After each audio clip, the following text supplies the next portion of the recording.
Welcome, everyone. Thank you very much for tuning in. We're on the third session of establishing a daily practice from the Discovering Buddhism. And today what we're going to do is we're going to do part of the practice, and then the second half we're going to go more into understanding the practices that we are doing and why we are doing them. And I will talk more about analytical meditation and the concentration meditation, and maybe give you some kind of inspirational talk why both are important for us to develop and what we try to develop with them, and different ways how you can do it. You know, sometimes we feel, yes, anyway, I will put it later. I won't start doing that now. So in the previous sessions, we have started with explaining the preparation for the meditation sessions, or what it is called the preliminary practices, which included cleaning our meditation space, setting up an altar with the representations of Buddha's holy body, speech, and mind, and then making offerings to them. Then we sit down and we find the correct meditation posture. And last week I explained that it is good to allow yourself some time to do that, and to start every meditation practice as new. You know, that every meditation practice you go through the 7 points and you find a posture that is correct for today, for the day that you're doing the meditation. Because every day we are different. Every day, you know, sometimes we may be tensed up, sometimes the body is just different, and then we need a little bit of adjustment to the meditation posture. Also allowing yourself some time to find that space where we feel that the energy actually starts moving, where we feel that the body is straight and awake and at the same time relaxed. That place, you know, it takes some time to find that, to tune into that. And when we take the time for that, at that same time, we are bringing the mind to the body. We are already practicing mindfulness. So for me, adjusting the posture is actually the beginning of the meditation, you know, that we are, the meditation starts right there. The mindfulness starts right there. So then when we have that posture, we calm the mind, and we can do that with some breathing meditation, either focusing on the movements of the abdomen or focusing on the sensations at the nostrils, depending on what works for you. And then we set up a good motivation, and we did that last week, how to do that. We went through the daily practice of Shakyamuni Buddha, and read through that motivation, and could see how setting up a good motivation always includes points of the Lhundrup. You know, we don't start, oh, I'm going to work for the benefit of sentient beings, without having any logical ground for that. We want to ground that into reality. Why do we want to work for the benefit of sentient beings? And then last week we also spoke about meditation, and what the place of meditation is within the 3 types of wisdom. So today we will continue the preliminary practices and visualizing the Buddha. So that is what we're going to start with. And then we will go a little bit deeper into the 2 types of meditation and why we need both of them. So that is my intro. And in order to start our session, maybe we can take a couple of minutes to really recollect our energies, bring them to the present moment, and then set up a motivation. So we can do that together.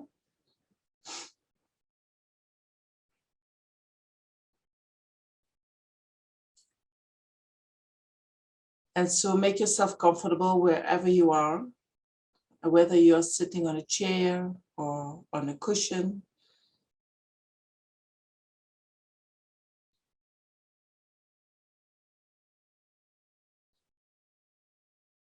Make sure that you don't feel any pain at this moment of the meditation.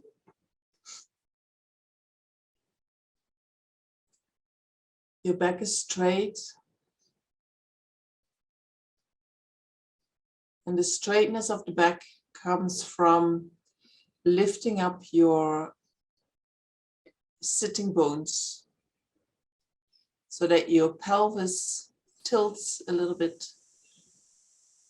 And due to that, the spine straightens up.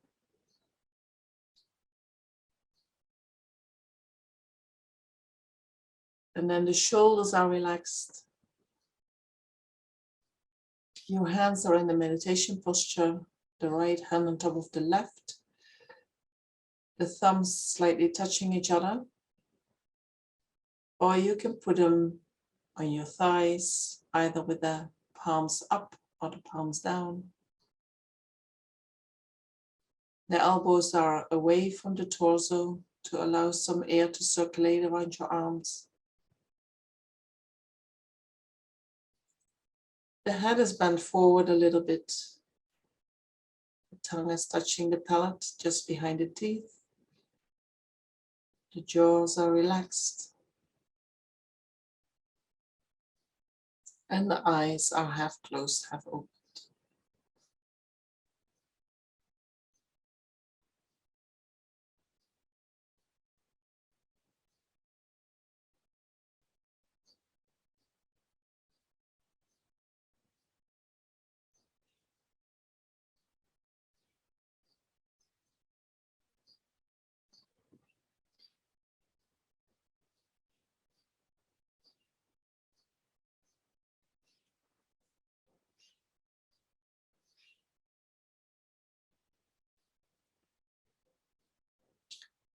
And then while you focus on the body, you let your mind settle down.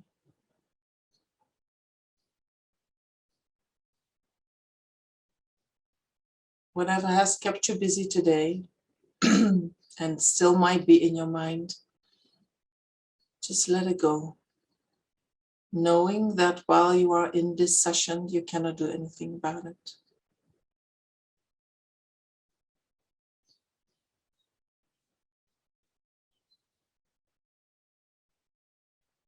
And if your mind is already running towards the future, either what you still need to do tonight or tomorrow, know that while you're in this session, you can't do anything about it. But you can come back to it straight after the session if you want to.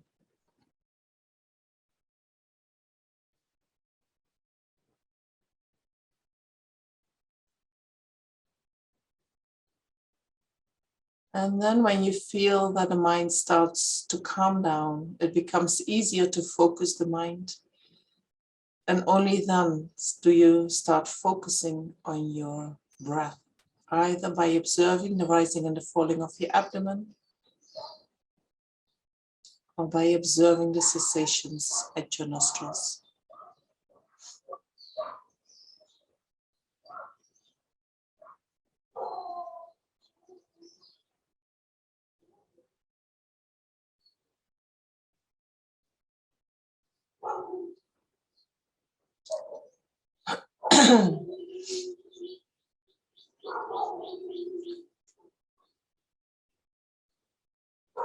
And then briefly, we set up a motivation for the session,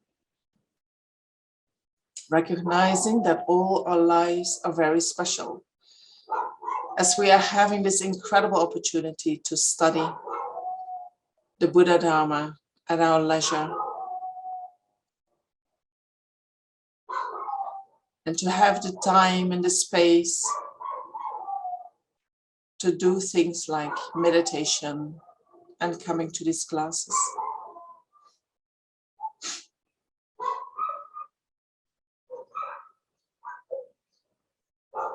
Not only that, but we are living in a culture where we are reasonably free to exchange ideas, where we can ask questions from our heart and also find the answers.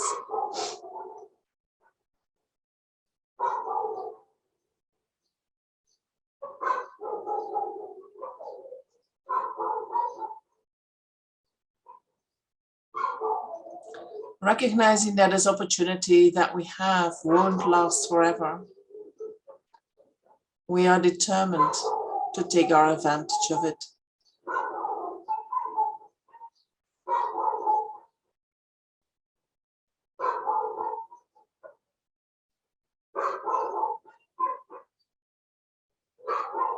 In the life that we have the potential and the opportunity to develop our mind completely, to develop our wisdom, to develop our compassion, and with that to benefit many. And it would be a waste if we were to work only for our own happiness, when we could become the source of happiness for countless living beings.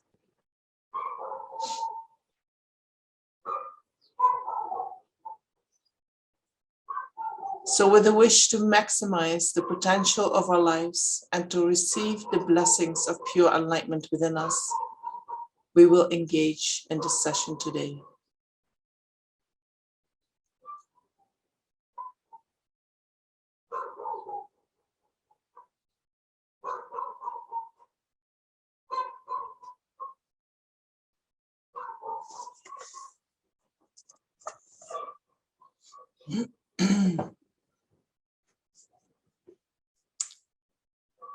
And then we can kind of continue with the practice by going to the booklet. Let me see, and then I have to do share screen.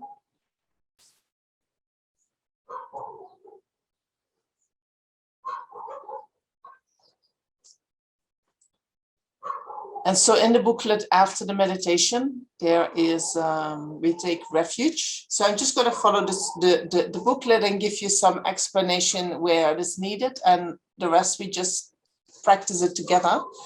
And if you have any questions about certain aspects of the practice, then you can ask. So after the setting the motivation in the booklet, it talks about taking refuge in the gurus and taking refuge in generating bodhicitta. Here, there is no explanation in the taking refuge, and also no setting up the mindset that inspires us to take refuge wholeheartedly, but it will come later in the practice. So I'll wait with explanation until later. So today we just take the refuge and we go through the verse of generating bodhicitta, and then we continue the practice. So we can read it together. The Guru is Buddha, the Guru is Dharma, the Guru is also Sangha. The Guru is the creator of all happiness. In all the Gurus, I take refuge. The Guru is Buddha, the Guru is Dharma, the Guru is also Sangha. The Guru is the creator of all happiness. In all the Gurus, I take refuge. The Guru is Buddha, the Guru is Dharma, the Guru is also Sangha. The Guru is the creator of all happiness. In all the Gurus, I take refuge.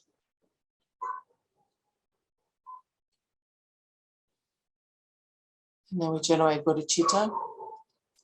With a thought desiring to liberate transmigratory beings, I always take refuge in the Buddha, Dharma, and Sangha until the heart of enlightenment is achieved. With perseverance, acting with wisdom, compassion, and loving kindness in front of the Buddhas for the benefit of sentient beings, I generate the thought of full enlightenment.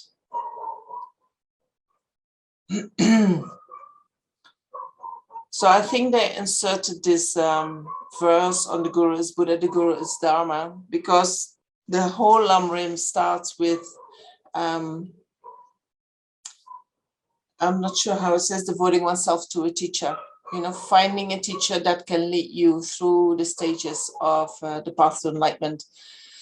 The Guru is the foundation of all our achievements. The Guru is the foundation of everything. But the Guru is, when we see the Buddha, we also see the Guru. The Guru we see as a manifestation of the Buddha. The Guru is the one who is has realized the teachings, is living the teachings, and the Guru is the Sangha also. So to remind ourselves that the Guru is the root of the path, maybe this is why they inserted this verse. So then when we have taken refuge and we have generated bodhicitta, we visualize that we purify the place. So we already have cleaned the room or the area that we are meditating in. And then we visualize that the place is not just clean on the physical level, but we transform our place into a pure realm. We whatever we have, we visualize it, but then we transform it. And we imagine that it becomes the most beautiful place where everything is just perfect. The air is perfect. The environment is perfect. A place where Buddhas and Bodhisattvas love to reside.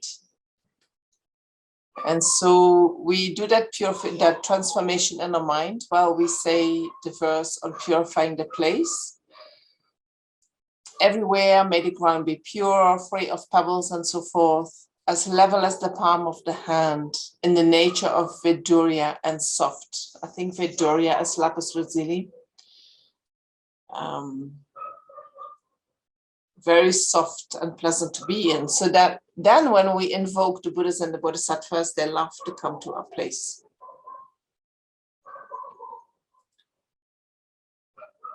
And so how you visualize purifying the place and transforming it into a pure land is up to you. You can read about pure lands, you can read what is there, how it looks like. I mean, we don't really know how it looks like, but you can imagine, you can use all the goodness that we have in this world, all the beauty that we have in this world, and then bring that all together and have that as your visualization, and then maybe make it even more beautiful. I don't know how to do that myself, but maybe you come up with some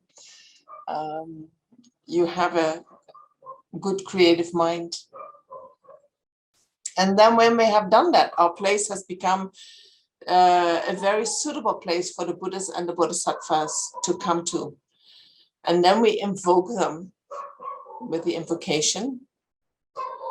Savior of all sentient beings without exception, divine destroyer of the unbearable hordes of Maras and their forces, perfect knower of all things without exception, Bhagavan, together with your retinue, please come here. And so the Bhagavan is the Shakyamuni Buddha. And in this practice, we visualize Shakyamuni Buddha coming in with his whole retinue. All the Buddhas and Bodhisattvas that are connected with him, they come with him. So how you visualize that is up to you. You can visualize him truly as we see him on the pictures, or we see him in the statue, coming with all kinds of beings who look similar to him. Or if you find it very difficult, you can also visualize the beings in the form of light.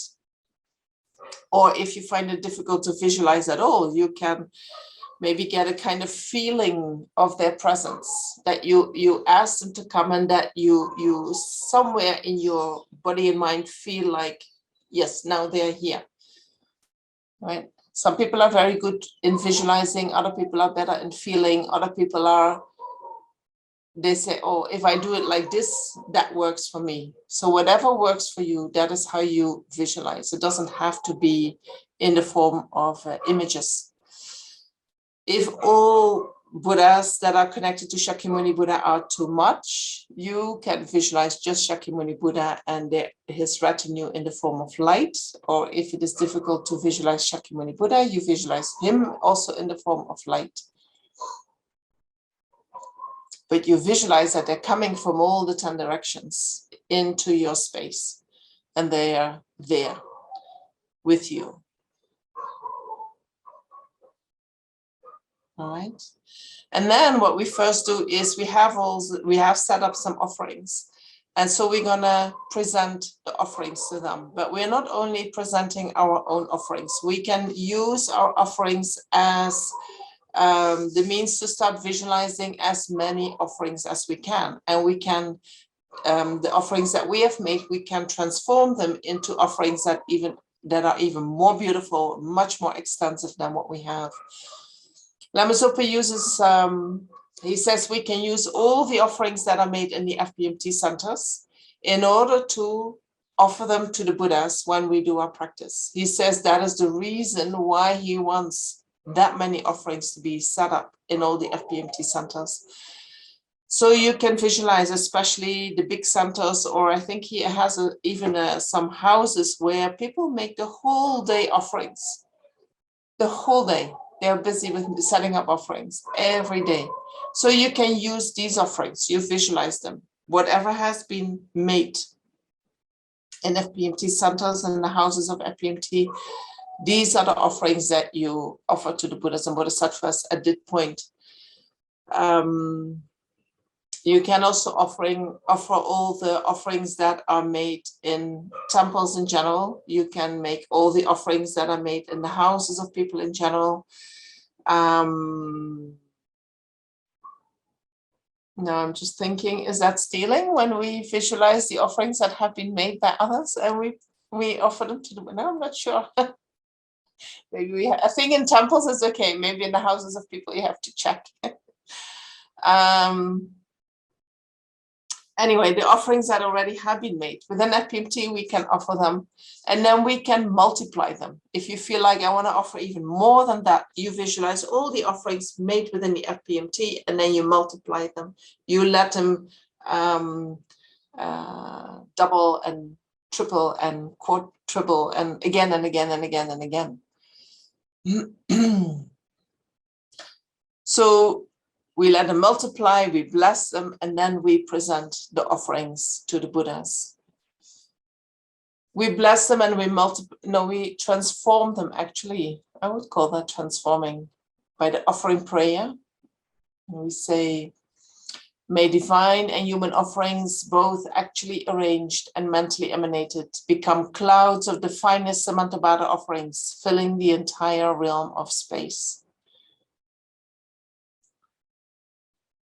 So actually arranged by ourselves and by others, and then we let these multiply. They are mentally emanated. And then if we want to make them more refined, we can do that as well. And we visualize that these offerings fill the entire space. And then by reciting the offering cloud mantra, maybe you have heard this in the center. I'm sure you have heard this in the center. By reciting this mantra, you bless the offerings, you multiply them so they become numberless. And also we can offer them to the Buddhas and Bodhisattvas. Do you know this mantra? You know it? Thomas says no. No, I don't. You don't. Okay.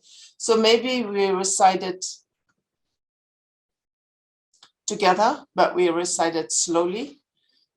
This is a mantra that looks like, oh my gosh, how can I ever remember that? But if you recite it slowly in the beginning, and then once you know it a bit, you can start speeding up, and then you can do it very fast after a while.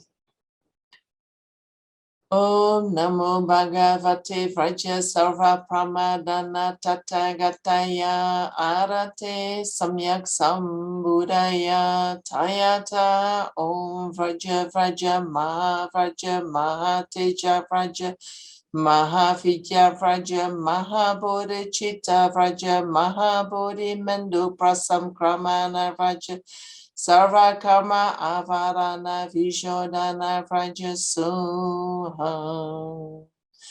Om Namo Bhagavate Vraja Sarva Pramadana Tathagataya Arate Samyak Sambuddhaya Tayata Om Vraja Vraja Mahateja Vraja Mahavijya Vraja Mahabodhi Chitta Vraja Mahabodhi Mendu Prasam Kramana Vraja Sarva Karma Avarana Vishodana Vraja Soham.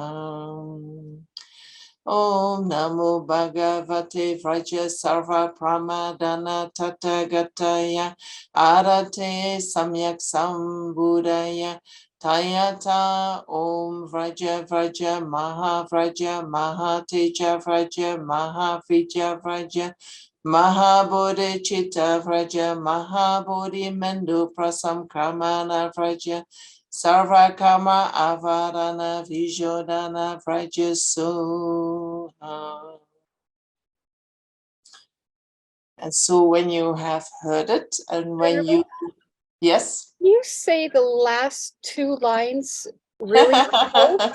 That's where I'm falling apart. I'm reading it and I think, oh, do I actually say what I'm reading? You know, Mahabodhi Mendo Prasam Kramana Mendo Pasam. So when you Mahabodhi Mendo Pasam Kramana Vraja Sarva Karma Avarana Vijodana Vrajasoha. Does that help, Sila? Okay. And so then we have to make sure that the Buddhas actually can receive the offerings. And in order to make that happen, we recite the extensive power of truth, so that the offerings can be received by the Buddhas and Bodhisattvas. By the power of the truth of the three rare sublime ones, the blessings of all the Buddhas and Bodhisattvas, the great wealth of the completed two types of merit, and the pure and inconceivable sphere of phenomena, may these piles of clouds of offerings arising through transformation by the Bodhisattvas, Arya, Samantabhadra, Manjushri, and so forth, unimaginable and inexhaustible, equaling the sky, arise, and in the presence of the Buddhas and Bodhisattvas of the 10 directions be received.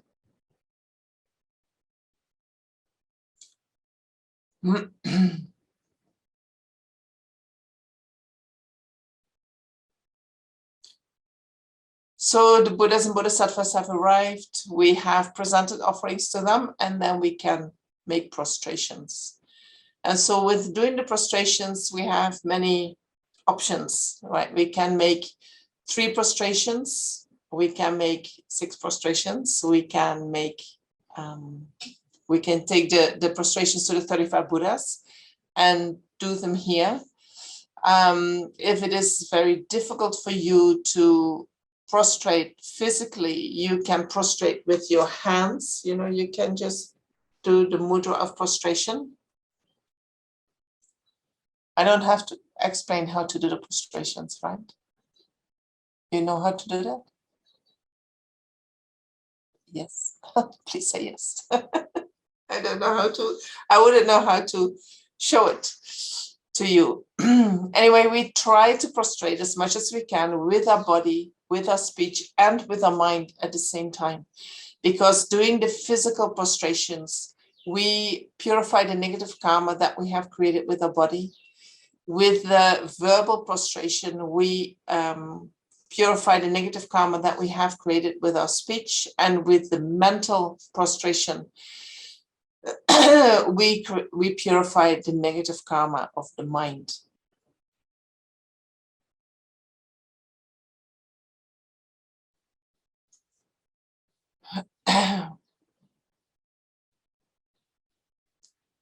And so what we normally do, and I'm not sure why that is, it's we start with the Om Namo Manjushri, and I don't know the translation of that. I'm really sorry.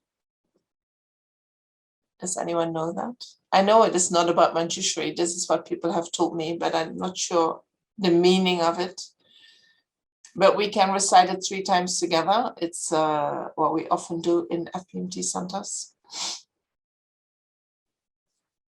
Om Namo Manjushri, Namo Sushri, Namo Tamashri. So, and then you do the prostration. Om Namo Manjushriye, Namo Sushriye, Namo Tamashriye Soham. Om Namo Manjushriye, Namo Sushriye, Namo Tamashriye Soham. And then after that, you can prostrate 3 times while reciting Shakyamuni Buddha's holy name, which is this one. And you can do that either in English or you can do it in Tibetan. Now I'm quickly looking for my own booklet. I have learned to do this differently, so I cannot really do this text with a tune. I tried to do yesterday and using my tune, but I don't manage. Where did I put my little booklet? Oh my gosh. Oh, just give me 1 second. So I have the same booklet as what we're following the text, but the text is a little bit different, and I'm not sure now what to do. If we should maybe I recite it 1 time in the Tibetan the way I learned it, and then we do it twice in the English.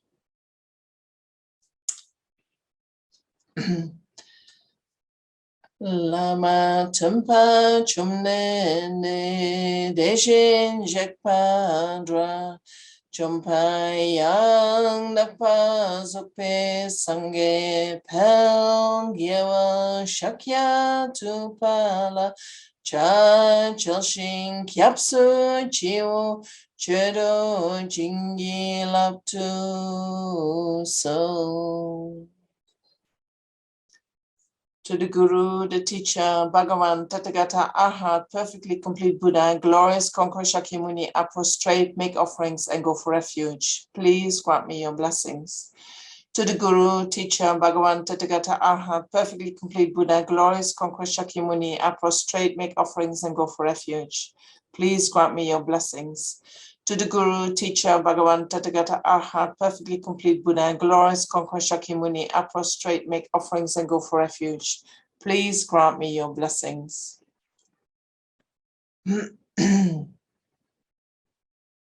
So what I will do, I will send the text that I just chanted. I will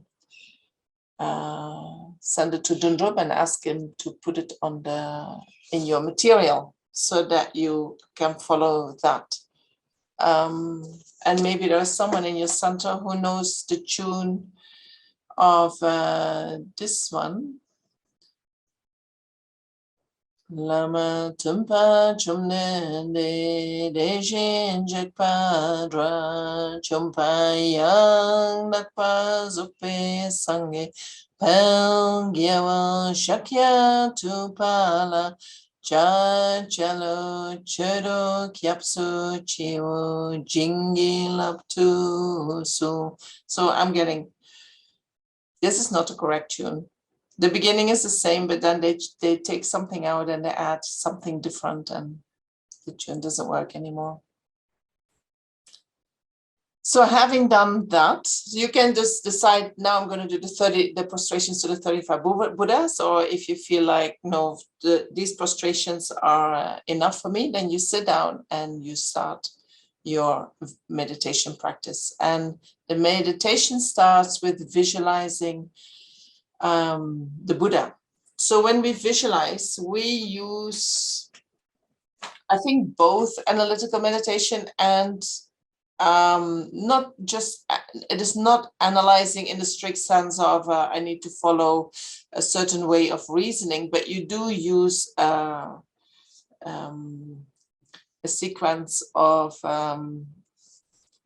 sentences that you set up the visualization of the Buddha. So you have to remember this and that and that and that and that has a certain sequence.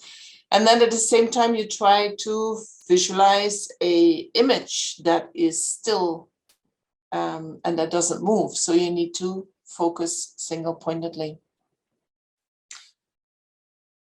So again, there are people who say, I cannot visualize, when I do this, nothing happens. But it is still good when you go through the text, even if nothing is happening in the mind, or if you can't really see it. Somebody once explained it to me like this, he said, at the moment, due to our obscurations, we cannot perceive what we are visualizing. It's not there. But actually, somebody actually says, actually, that image is already there, but we have so many obscurations that we can't see it. So by imagining that it is there and by refocusing again and again and again on that image, we are purifying the obscurations that are in between our mind and the actual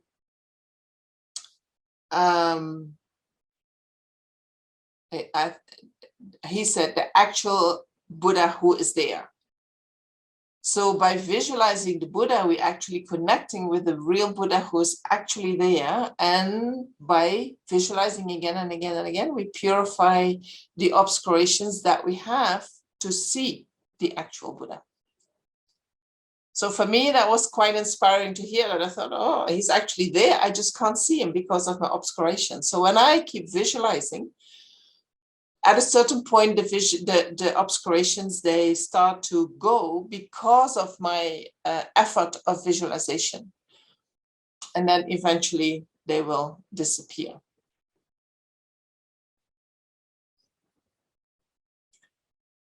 So let's do the visualization together. And then at the end of the class, when we do the meditation, we will use the visualization and we will work with it and recite the mantra from Shakyamuni Buddha. So at the level of my forehead, about 2 meters in front of me, is a large golden throne. It is beautifully adorned with jewels and supported at each corner by a pair of snow lions. On the throne is a fully blossomed lotus, and on that are the sun and the moon disk. Let's look at the, oh, that's very far away. So all the parts of the visualization have a meaning. They are a symbol of something. So the snow lions, they represent fearlessness. And on the throne is a fully developed lotus, which signifies Buddha's holy body, speech, and holy body and mind.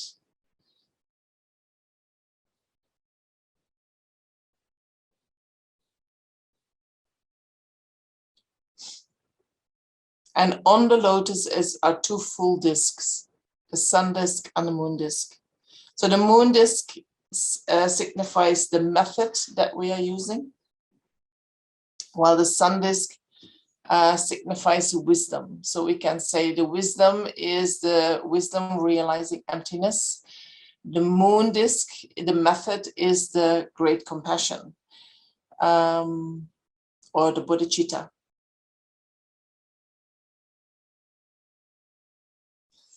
Upon the lotus, sun and moon sits Guru Shakyamuni Buddha, who has achieved perfect cessation of all suffering and obscurations and has attained all perfect realizations. He is the manifestation of the omniscient mind of all the Buddhas, the ultimate Guru. So that is the real meaning of Buddha, that we have removed all the obscurations. We have 2 types of obscurations, afflictive obscurations and knowledge obscurations. The afflictive obscurations are the mind grasping at true existence or inherent existence. It is a conceptual mind that is holding on to something that in actuality doesn't exist.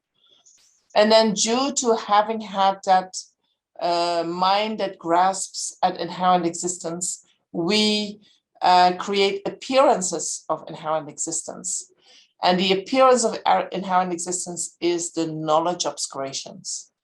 So in order to become a Buddha, in order to remove all the obscurations, we need to remove both the afflictive obscurations, the grasping at inherent existence, and the knowledge obscurations, the appearance of true existence. And a Buddha is someone who has done that. In order to remove these obscurations, we need to develop all the qualities which are helping us to generate that antidote to the obscurations, which part of these qualities that we develop and these realizations that we develop are the antidote to the obscurations. So a Buddha is someone who has developed all the qualities that can be developed and has removed all the obscurations that prevent us from seeing the ultimate and the conventional reality as they are. So Guru Shakyamuni is our historical Buddha, who is the Buddha that was born in our time. But any person who becomes a Buddha, whether that is your teacher, whether these are Buddhas from other times, whether these are, people who live a very quiet life and we don't even know about them, but anyone who has removed these obscurations is a Buddha. And so Guru Shakyamuni Buddha represents all beings who have become Buddha. And so we see Guru Shakyamuni Buddha as being inseparable from our root guru, who shows me the unmistaken path and is bound by infinite compassion to me and all sentient beings. And so when we start reading in the Lamrim about our root guru, who is our root guru, who is a good teacher, then we find all kinds of qualities that we would like our teacher to have. But there are a few that are very important. Maybe your teacher doesn't have all the qualities that are described in there, but at least he needs to have more, or he or she needs to have more knowledge than you have. But it would be great if they know really the path and can show you the path unmistakably, right? Especially nowadays, there's so many people who say they know what is needed, that we need to do in order to become happy, in order to really develop ourselves. And if you know, because we are not knowing, because we don't know, right? We might start following a guru like that. And we might give our whole heart and soul to a guru like that. And then at a certain point in time, it might turn out that that guru is not a real guru, that he's very limited, that he is turning against you because you're not doing what he wants or what he would like you to do. And then we have a big, big problem. So very good to first investigate before you adopt someone as being your guru. And what we, of course, also would like is that that guru at least has compassion and loving kindness for you, so that no matter what you do, he will be, or he or she will be there for you, right? You do not have to please the guru in order to have his compassion, right? We do please the guru in order to create merit, but not so that he thinks we are good people. Right? You want a guru who already thinks that you are good, that you are sincere, that he loves you unconditionally.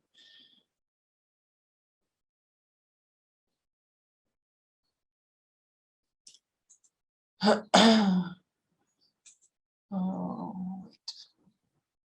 I'm trying to. Oh yeah, there I go. We were here. Is bound by infinite compassion to me and all sentient beings. So Guru Shakyamuni Buddha's holy body in the nature of golden light is very magnificent. He wears the 3 saffron robes of a monk. His face is beautiful and he has a loving smile. His compassionate eyes look towards me, but simultaneously encompass all sentient beings. His eyes are long, narrow, and fine. His gaze is very peaceful, and his eyes are half closed, half opened.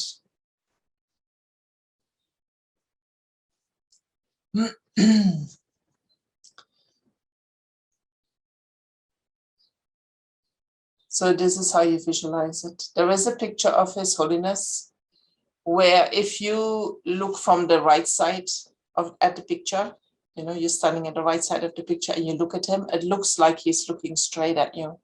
And then you move to the other side of the room and you look at him and he's still looking straight at you. And it is like, normally we cannot see that, you know, but it's like he is really looking at all sentient beings, no matter where they are. It's mind-boggling if you see that. So his eyes are half closed and half opened. And what that signifies is the eyes being half closed signifies that the Buddha is a meditative equipoise on emptiness, which is the ultimate nature of all phenomena. And the eyes half open signifies that the Buddha is focused on on the conventional nature of all phenomena. So one specific quality of the Buddha's mind is that he realizes the ultimate nature and the conventional nature of reality at the same time, simultaneously. He can see the emptiness of things and the dependent arising of things simultaneously.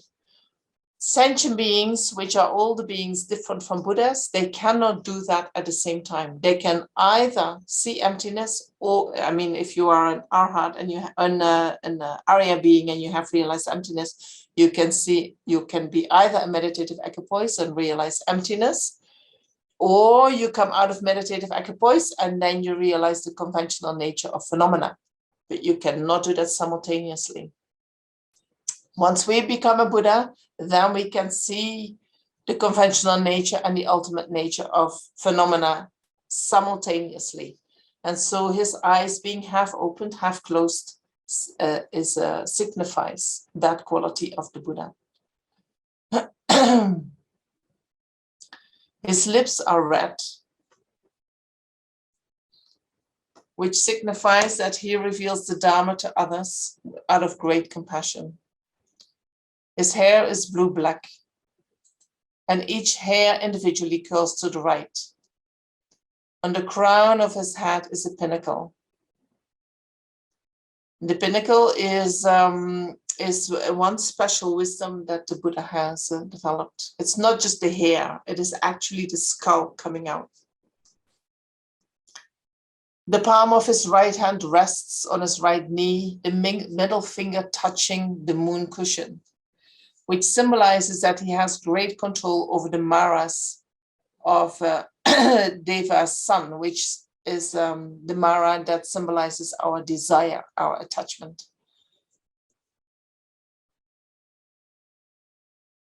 His left hand rests in his lap in the mudra of meditation, which symbolizes that he has overcome the mara of disturbing attitudes.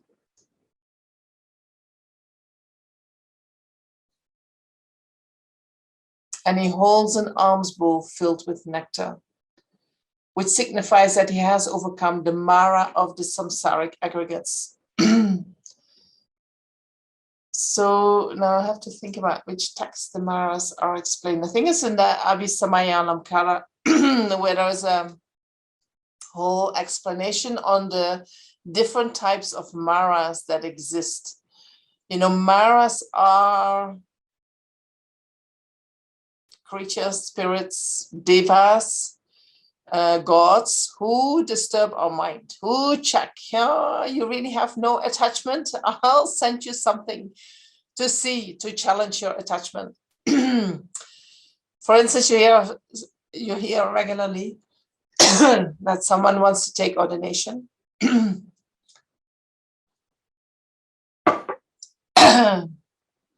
Is preparing for that, I'm sorry. It must be the maras coming to me. Wants to take ordination, is preparing for that, and then either a couple of months before or sometimes even a week before, this beautiful woman appears, completely subduing that person, and they fall for it, you know. And some people say, oh, these are the maras of attachment. They come and challenge you, you know, challenge your attachment, hook you with your own attachment. So there are 5 types of maras. And they all can disturb us somehow. But the one who is challenging our attachment is the most famous one. They say he's coming with a bow and arrow, to shoot at you. I think we have someone like that, Cupido. He's doing that too, right? He's also coming to subdue you.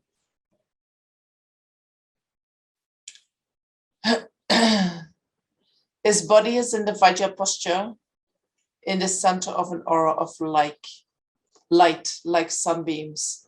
And so this Vajra posture symbolizes that he has destroyed the Mara of the Lord of Death.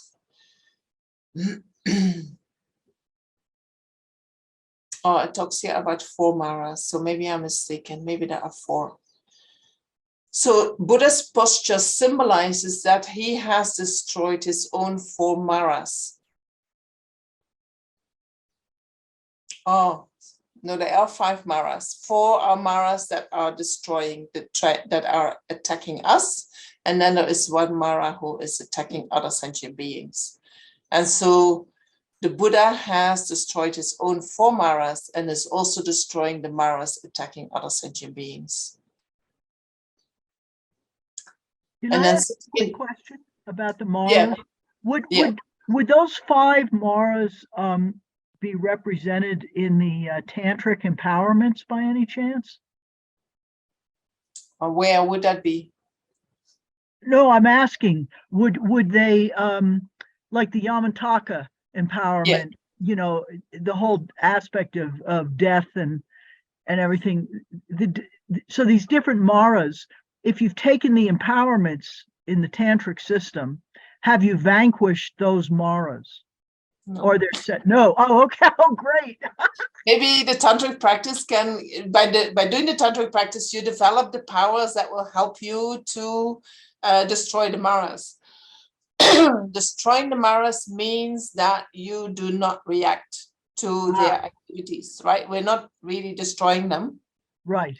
But you develop such a strong mind that you know the Mara, you recognize the Mara, Right. and there's nothing inside you that is reacting to them. Right. Got it. And just Right? one other thing, why the emphasis on each hair curling to the right? It's such an odd detail. Isn't it? Yeah, I'm not sure why it is to the right. And each hair, it evokes a very strange image.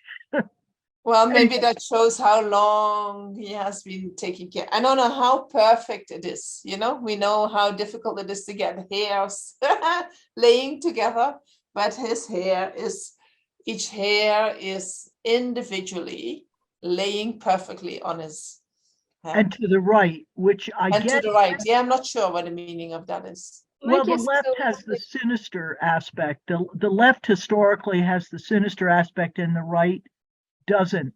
So maybe that's more. Why is that? I don't know. It goes my guess has always been that you circumambulate or the object to the right. Yeah, that makes sense. Instead of to the left. That's what I've always thought of. But why I would always like to know why the right? Why are we going around clockwise? What's the meaning behind that? There has to be something. Maybe it has something to do with sunrise, sunset, and you take that and you put it on a dimensional sort of drawing and it moves from left to right. I don't know. I'm not sure either. So you keep the holy objects at your right side. The right side is related to developing compassion. It is more the method side. The left side is the side of the wisdom realizing emptiness, which is a side that we share with Hinayana practitioners, the one who go for individual liberation. They do not do circumambulation, I think. Do they? I'm not sure. I don't know. And what is the left side? I don't know. I don't know if there is a meaning. Maybe we can look it up. Maybe we can find something on the internet. Okay. right? No, Yeah. and when I say that, I don't mean me. I mean maybe you want Yeah, to go. yeah. No, I'll look for it. It's okay. I'll go for it. Yeah, look it up because it would be interesting to know. But yeah, I think each hair individually goes to the right. It shows how perfect even his hair is, you know. But I'm not sure what the meaning is. Yeah. Okay. I'll get back to you. Okay, cool. So each feature of his holy body represents an aspect of his omniscient mind, his inner realization, and also demonstrate the causes, the merits collected in the past. No matter how much one looks at Guru Shakyamuni Buddha, one feels never satiated. And so this is very important, you know. And we know that when we see the gurus, right, we never get enough. I don't know if you have that. If you have a guru, every time you see him or her, you feel happy. You want to be with them. You want to see them. You just want to see them.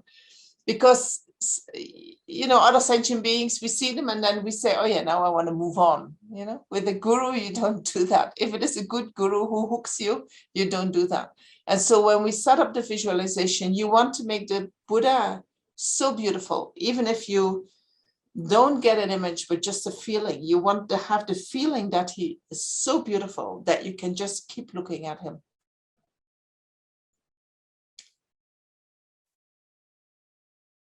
And so the supreme refuge, Guru Shakyamuni Buddha, encompasses Guru, Buddha, Dharma, and Sangha. And this is what we remember. It is not just a being. He represents something. He represents the ultimate Guru. He represents the Buddha. He represents the Dharma. He represents the Sangha. The Dharma being all the realizations that are in his mind. The Sangha means he being a living example of what we can become when we apply the Dharma. And so from his holy body, beams are emitted in all the 10 directions. And from these beams, numberless manifestations of Guru Shakyamuni Buddha are transformed on the tops of these beams to ripen the infinite sentient beings. You know, so we visualize that the Buddha sends out manifestations of himself on these beams of light. They go out to help sentient beings. Looking at me with compassionate eyes, Guru Shakyamuni Buddha says, son of the lineage or daughter of the lineage. If you want to be liberated from the suffering of samsara, I will guide you. He happily promises this and also promises to free me from the breathless state of the lower realms.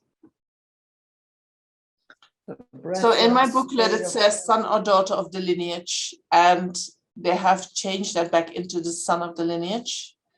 I would have to go to the back of the booklet to find the reason for this. You want me to do this now? Are people's hair standing up when we talk about only of the son of the lineage, or are we okay with that? It's okay. For a long time, we made a lot of noise about this. Why only the sons? We are daughters. But it has something to do with the king when he gives when he wants to have a predecessor. It needs to be a son, right? It needs to be to become again a king. It has to do something with that. But you know, deep down inside, in this life, we manifest as a man or a woman, but next life, it's going to be most likely different, or maybe not different, but definitely another future life, it's going to be different. We just take the, whether we are boys or girls, you know, it's just a thing from this lifetime. It has nothing to do with who we are. And if we want to become like Shakyamuni Buddha, then we follow his lineage, and we follow his, you know, the advice that he has given how to develop the mind the way he did. That's, I think, all that we need to know. I think it doesn't really matter whether you're a man or a woman. I think both comes with obstacles. Maybe in this lifetime, you know, I think it's even individually. I think when you're born in the Tibetan tradition or close to the monasteries, then maybe being a boy is more, has some advantages because you can enter into the monasteries. But, I never felt any obstacles in practicing and studying the Dharma being a girl. So this has to do a lot also with your individual karma, I think. So are there any questions about this? I'm going to leave it till here, and next time we go into the motivation for refuge and into the object of refuge to get some more information of that. This is extremely extensive, right? And it is always good to go at times through the extensive practice. Stop sharing. It is always good to go through the extensive practice so that it helps you to visualize. But if there is a day that you don't have time, you visualize Shakyamuni Buddha. When you have done it, when the days that you have time, you have done that visualization extensively, you have really focused upon it, then the days that you do not have a lot of time, the visualization comes from the memories that you have. Right? So it is not that, oh, I don't have to do it. I never have to do it. I'll just do it quickly. Or here he is, and then I move on. Of course, you can't, it's up to you, but you will never develop that juicy feeling in your heart that you can get when you put more time in it. Let me have a little quick add. Oh, there's a... Thank you for that. Prostrations meant, oh, just say Om Namo Manjushri. Homage to the Buddha, Namo Shriye. Yes, thank you for that, Kodo. Venerable. Yes. Every Wednesday morning through the FPM or through TNL, we are led in the Shakyamuni Buddha Wonderful. meditation. So that for me has really been helpful. Wonderful, wonderful, wonderful. So those who don't know that. I don't know if other people are aware of that, but it's every Wednesday morning. Fantastic. Oh, that is really great. I love what you guys are doing to offer all that.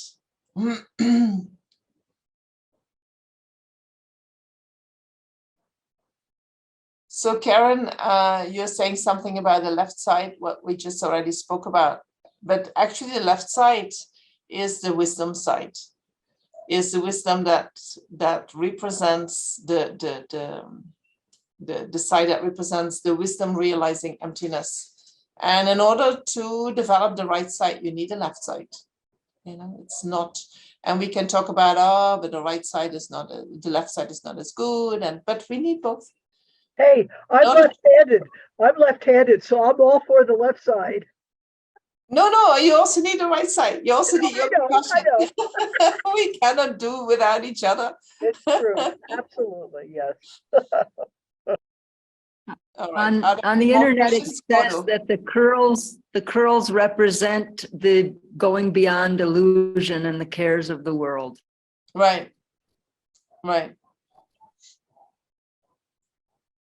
But yeah, let's leave it like that, because I really do not have an answer to why it is each hair individually and why it is to the right. I have no clue. So I want to do two more things before we go to the meditation. One is that in every practice that we are doing, we like to add a Lhundrup prayer. And so in this daily practice, there is the foundation of all good qualities, which is a Lhundrup prayer.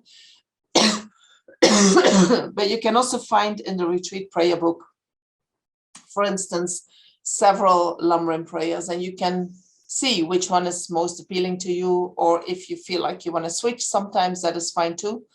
But what a Lhundrup prayer does, it goes through all the stages that we need to realize in order to attain enlightenment. And next time I shouldn't promise you too much for next time, but if we go into the Lhundrup prayer deeper, I will show you the stages of the path to enlightenment and how to meditate on that. So it is good to go through that every day. In order to make yourself really, really clear, I want to achieve this. And in order to achieve this, I need to go this whole path, and I think I once did a few teachings for Dr. Nobeling about the importance of the bodhicitta motivation. And so I looked into what science says about motivation and how it works, how motivation helps to influence the result of what we are doing. And it's said in that scientifically it has been proven when you need to, for instance, they do it with athletes, right? They go through the procedure that they need to do in order to achieve their result again and again and again and again, every day, every day, every day. They repeat it. And the more you repeat it in the mind and you visualize it, the better the result. So then I thought, oh, that's what we are doing with Lhundrup.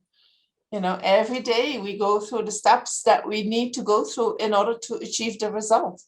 And so by doing that, scientifically, it has been proven that that actually is going to influence the way that we follow the path and the way that we're going to achieve the result. It's going to have a very positive effect on that. And so reading through the prayer, then in order to make the prayer really juicy, the more knowledge you have, the moment you read one sentence, you can recall all the knowledge that is behind that, right? The more knowledge you have, the more juicy the prayer is going to be. Then you read the prayer and you will recall whatever you have heard in the teachings while you go through the prayer.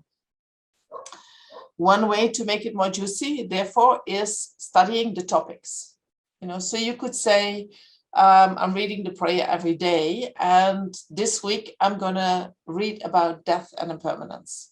And so you read about death and impermanence, and maybe you sit a little bit with it and you reflect on it, and you read through the prayer, and see how that influences what you can recall when you read a prayer and how you feel after having read the prayer.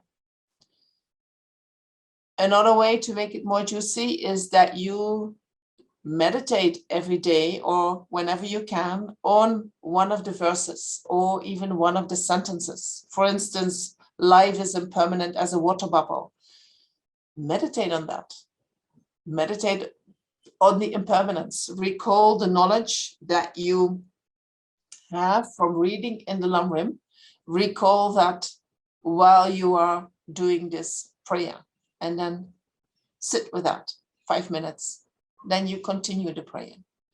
And so so this is, your prayer will have more depth when you read it.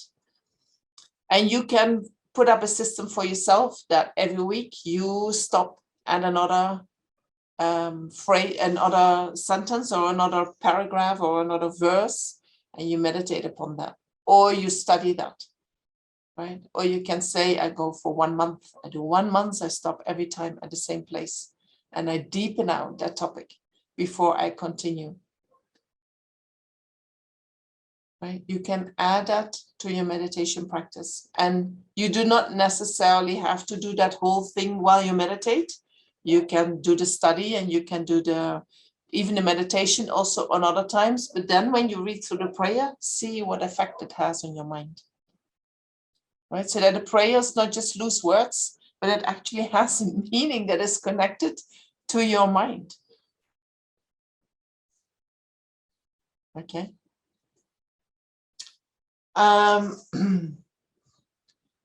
Is that all right? Are there any questions?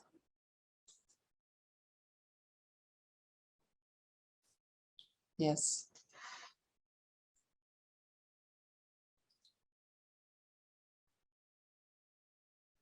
Everything clear. Okay. Then what I would like you to do is, last time we spoke about the analytical meditation and concentration meditation. And what I would like you to do is go into breakout rooms and talk about what are the benefits of each of these meditations, and try to come up with 3, 4, 5 benefits of each. Benefits on your daily life, benefits right now, but you can also think about long-term benefits. All right, and you can keep track of what you come up with. And how long would you need for that? Michael, 5 minutes? Okay. 5 minutes and you come up with the benefits, and then in 5 minutes we meet again, and maybe you make 2 groups of 4, or 1 group of 4 and 1 of 3. Okay.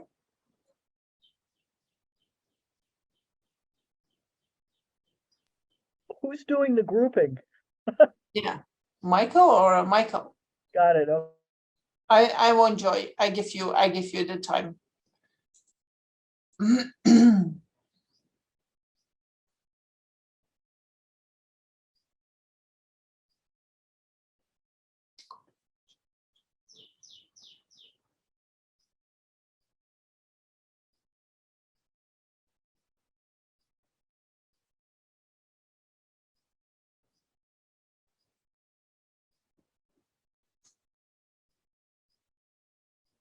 Shall we do a little meditation on Shakyamuni Buddha, and how, when you go further in the meditation, we use the mantra of Shakyamuni Buddha, right?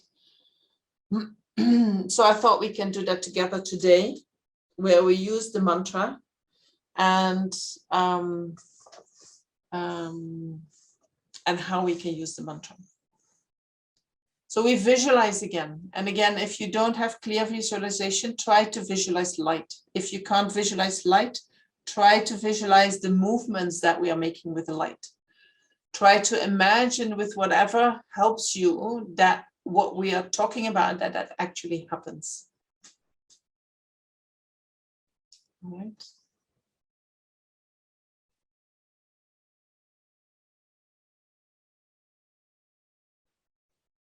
So make your spine, make yourself comfortable.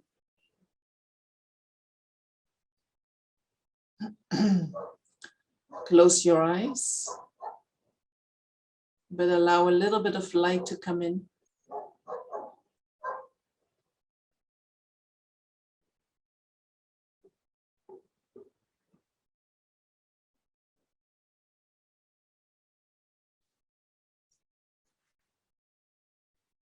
And we visualize Shakyamuni Buddha at the beginning of this session. So he is still there.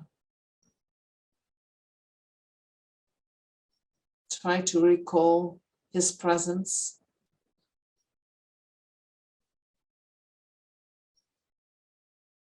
Which is the presence of pure enlightenment.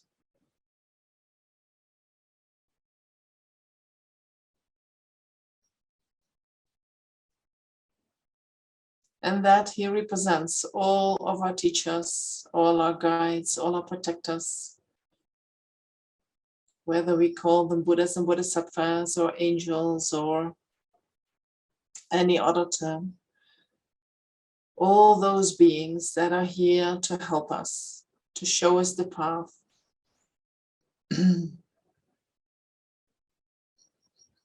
They are represented by Shakyamuni Buddha.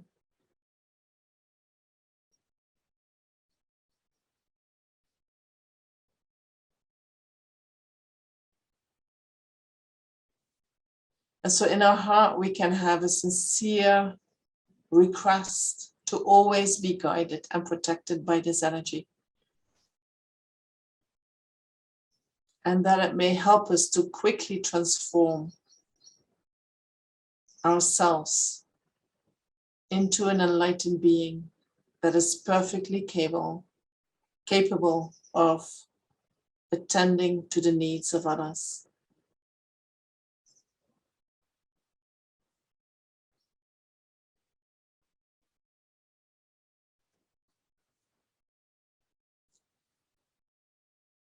And so we can make a very strong wish to be free from all that prevents us from attaining enlightenment, all these obscurations.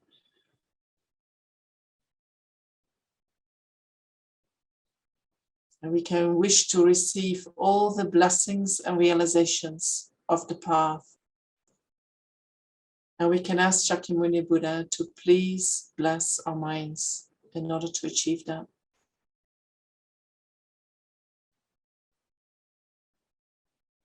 And Shakyamuni Buddha then comes to the crown of our head, and when we recite the mantra, we visualize a purifying stream of white nectar and light showering down on us. And when it comes down, it removes all our impurities, all the negativities, all the mental veils, all the obstacles to generating the realizations of the path within our mind stream. So while we visualize that white light streaming down, we recite the mantra. We can do that 3 times out loud, and then we recite it quietly for ourselves. Hayata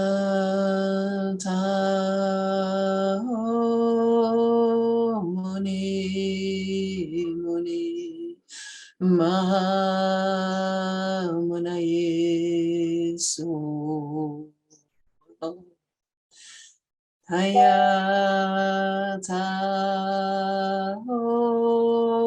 Muni Muni Mahamanaye Suha Hayata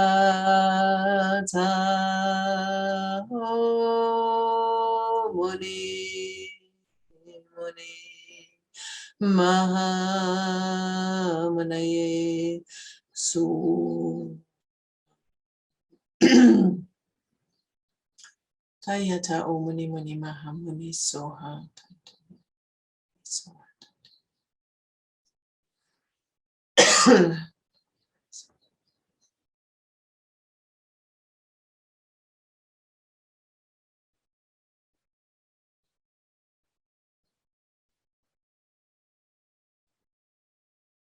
And while we recite the mantra, we visualize that white light and nectar pouring down on us, showering down on us, removing all the obstacles, all the disturbing emotions, all the imprints of the disturbing emotions.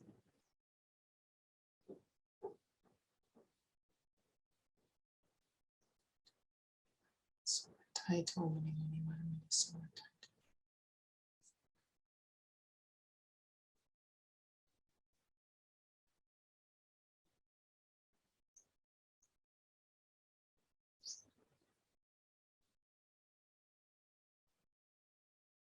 Tayata Om Muni Muni Maha Muni Soha.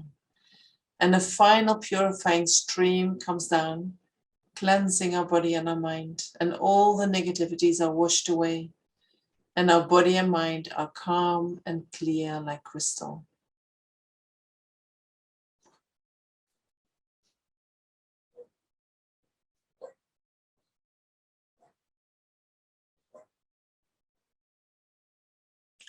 And then we recite the mantra again, and this time golden light and beams of nectar pour down from Shakyamuni Buddha's body and mind, blessing our mind stream with all the qualities and realizations of enlightenment. And again, we recite the mantra 3 times out loud, and then we recite them for a short while, quietly for ourselves. Hayata Muni Muni Mahamanaye So Hayata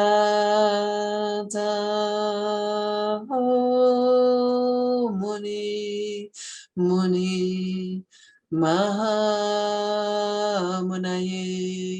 So Tayata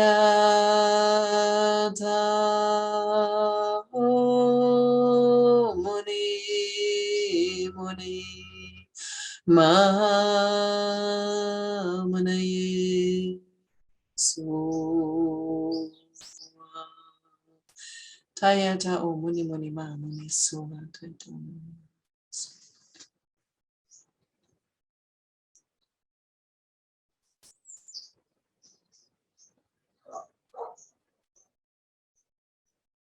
And while we keep reciting the mantra, we visualize golden light and nectar coming down, giving us all the realizations of the path to enlightenment.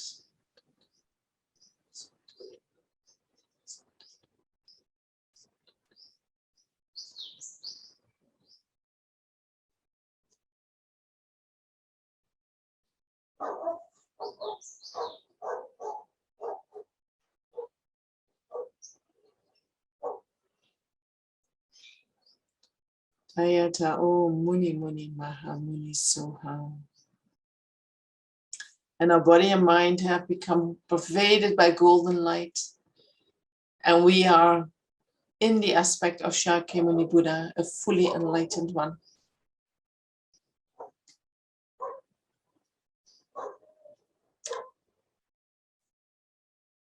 Focus on that and feel it is like that.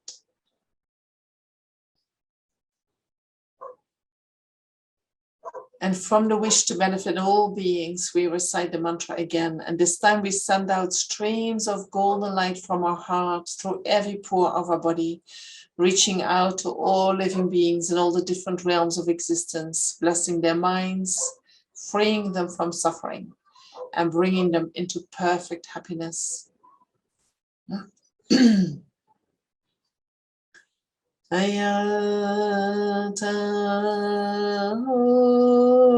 Muni Muni Mahamunaye Soha. Ayata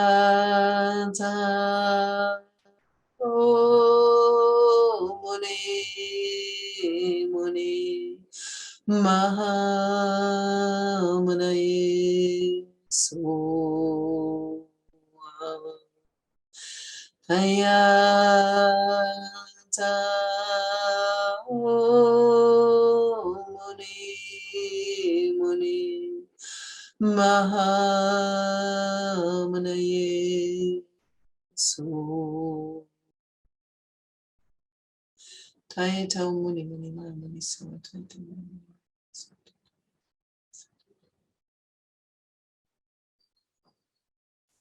And while we keep reciting the mantra, we visualize that all beings and their environments melt into golden light.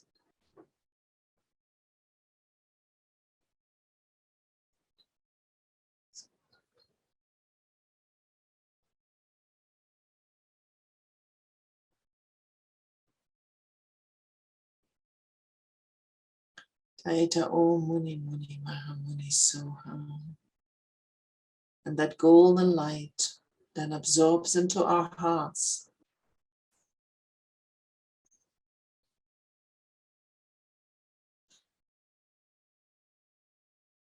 And our mind, our body and mind are pervaded by that golden light.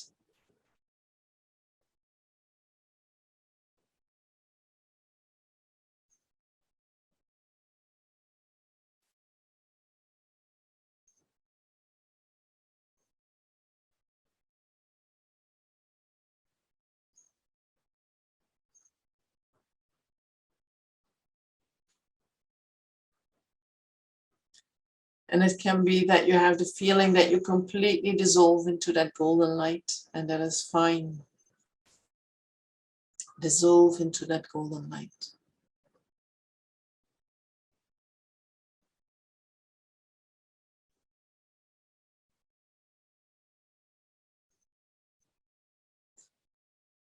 And then from this state and the wish to benefit others, your mind takes the form of a shaft of golden light, which then grows in size, taking the shape and form of our bodies.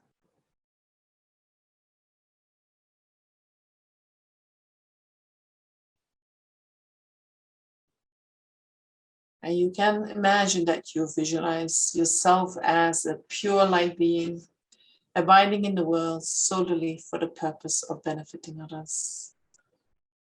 And think, this is me.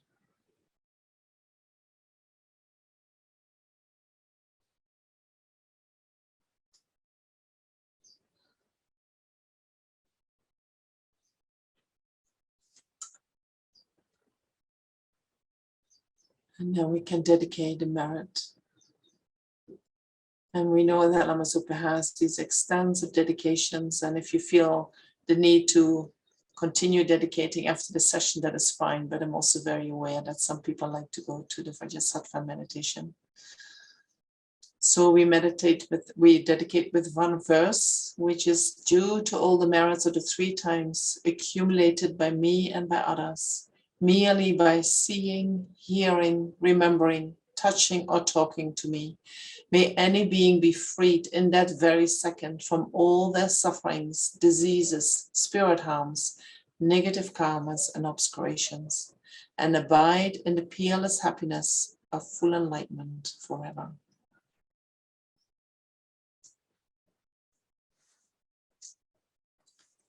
And so then I want to give you one little thing for your homework. So there is a reading in the book from Pabonka Rinpoche on how to meditate on the stages of the path to enlightenment. You can find that on page 57. So please read that.